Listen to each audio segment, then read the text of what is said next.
ओम श्री परमात्मने नमः। आज प्रायः संसार में, समाज में, हमारे समाज में प्रायः वेदों, शास्त्रों, उपनिषदों, पुराणों, गीता, रामायण के भी मंत्रों के, श्लोकों के अर्थ लोग अपने मनमाने ढंग से कर लेते हैं और मान भी लेते हैं और औरों को भी मनवाने के लिए बाध्य भी करते हैं।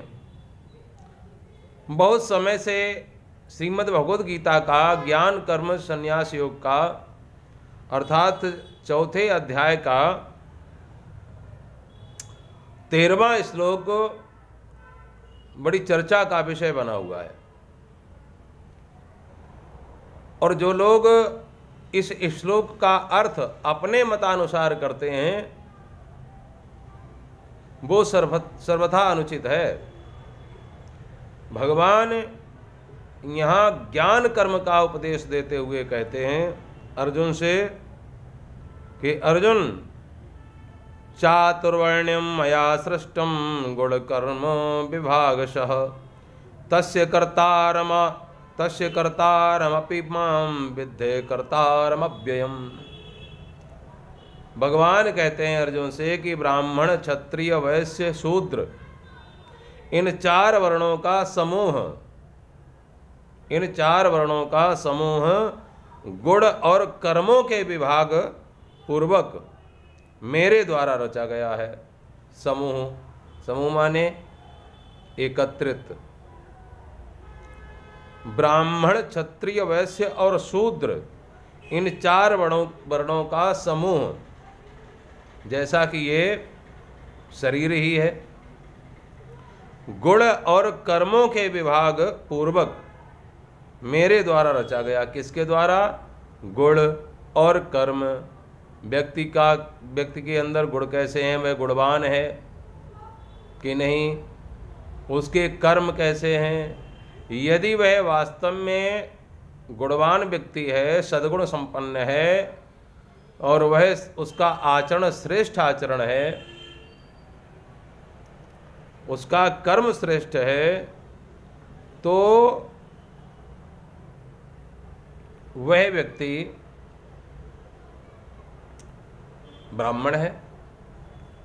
गुण और कर्मों के विभाग पूर्वक मेरे द्वारा रचा गया है। जिसके जैसे गुण कर्म है उसका वही वर्ण है।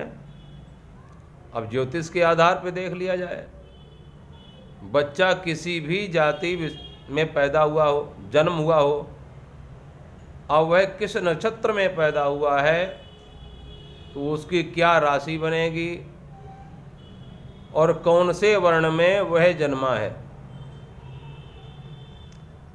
अब 27 नक्षत्र हैं तो 27 नक्षत्र हैं और 2700 नक्षत्र जो है वह 4 वर्णों के हैं, ब्राह्मण, क्षत्रिय, वैश्य और शूद्र वर्ण के। अब कोई शूद्र वर्ण के नक्षत्र में जन्मा है तो उसका शूद्र वर्ण हो गया, कोई वैश्य वर्ण में जन्मा उसका वैश्य वर्ण हो गया, कोई क्षत्रिय नक्षत्र में पैदा हुआ क्षत्रिय वर्ण वाले में तो वह उसका वर्ण क्षत्रिय हो गया। ब्राह्मण वर्ण वाले नक्षत्र में कोई जन्मा है बालक तो उसका वर्ण ब्राह्मण हो गया। तो जन्म से लेकर के और गुण और कर्म के द्वारा वर्ण होते हैं, ऐसा गीता में भगवान भी कहते हैं और ऐसा ज्योतिष शास्त्र भी कहता है।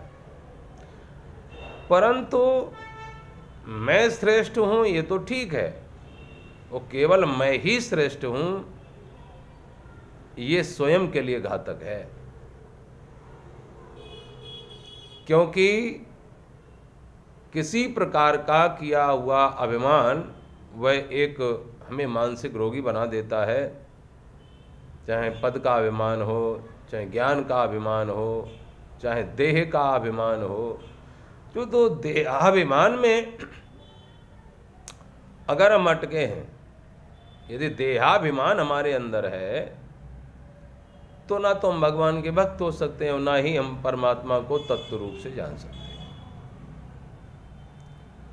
चातुर्वर्ण्यम मया सृष्टम गुण कर्म विभागशः तस्य कर्तारमपि माम विद्ये कर्तारमव्ययम। ब्राह्मण, क्षत्रिय, वैश्य और शूद्र, इन 4 वर्णों का समूह गुण और कर्मों के विभाग पूर्वक मेरे द्वारा रचा गया है। भगवान स्पष्ट कहते हैं व्यक्ति का गुण कैसा है, उसका कर्म कैसा है, उसी के आधार पर उसका वर्ण है। इस प्रकार उस सृष्टि रचनादि कर्म का कर्ता होने पर भी मुझ अविनाशी परमेश्वर को तू वास्तव में अकर्ता ही जान। इतना सब कुछ करता हुआ भी, होता हुआ भी मैं कुछ नहीं करता हूँ, भगवान स्पष्ट कहते हैं। न माम कर्माणि लिम्पन्ति नामे कर्म फले स्पृहा इति माम यो भिजानाति कर्मभिर्न सा बध्यते। कर्मों के फल में मेरी स्पृहा नहीं है, इसलिए मुझे कर्म लिप्त नहीं करते। इस प्रकार जो मुझे तत्व से जान लेता है वह भी कर्मों से नहीं बंधता। एवं ज्ञात्वा कृतं कर्म पूर्वैरपि मुमुक्षुभिः कुरु कर्मैव तस्मात् त्वं पूर्वैः पूर्वतरं कृतं। भगवान एक प्रमाण सहित कहते हैं, प्रमाण देते हैं, कहते हैं पूर्व काल में मुमुक्षुओं ने भी इस प्रकार जानकर ही कर्म किए हैं, इसलिए तू भी पूर्वजों द्वारा सदा से किए जाने वाले कर्मों को ही कर। तो इसलिए भैया असमानता न फैलाएं, समानता और सौहार्द पूर्वक जीवन जियो और जीने दो। चढ़बंगुर जीवन है, परमात्मा को तत्व रूप से जानो। सब मम प्रिय सब मम उपजाए। रामचरितमानस में गोस्वामी तुलसी बाबा और भी कहते हैं, क्या कहते हैं? को बड़ छोट कहत अपराधो सुनि गुण भेद समझिए साधु। सुनि गुण भेद समझिए साधु। जो सज्जन व्यक्ति हैं वो गुणों को देख करके समझ लेते हैं। अपने आप में बड़ा या छोटा कहना ये सर्वथा अनुचित है, इससे कोई लाभ होने वाला नहीं है। प्रेम से बोले सच्चिदानंद भगवान की जय।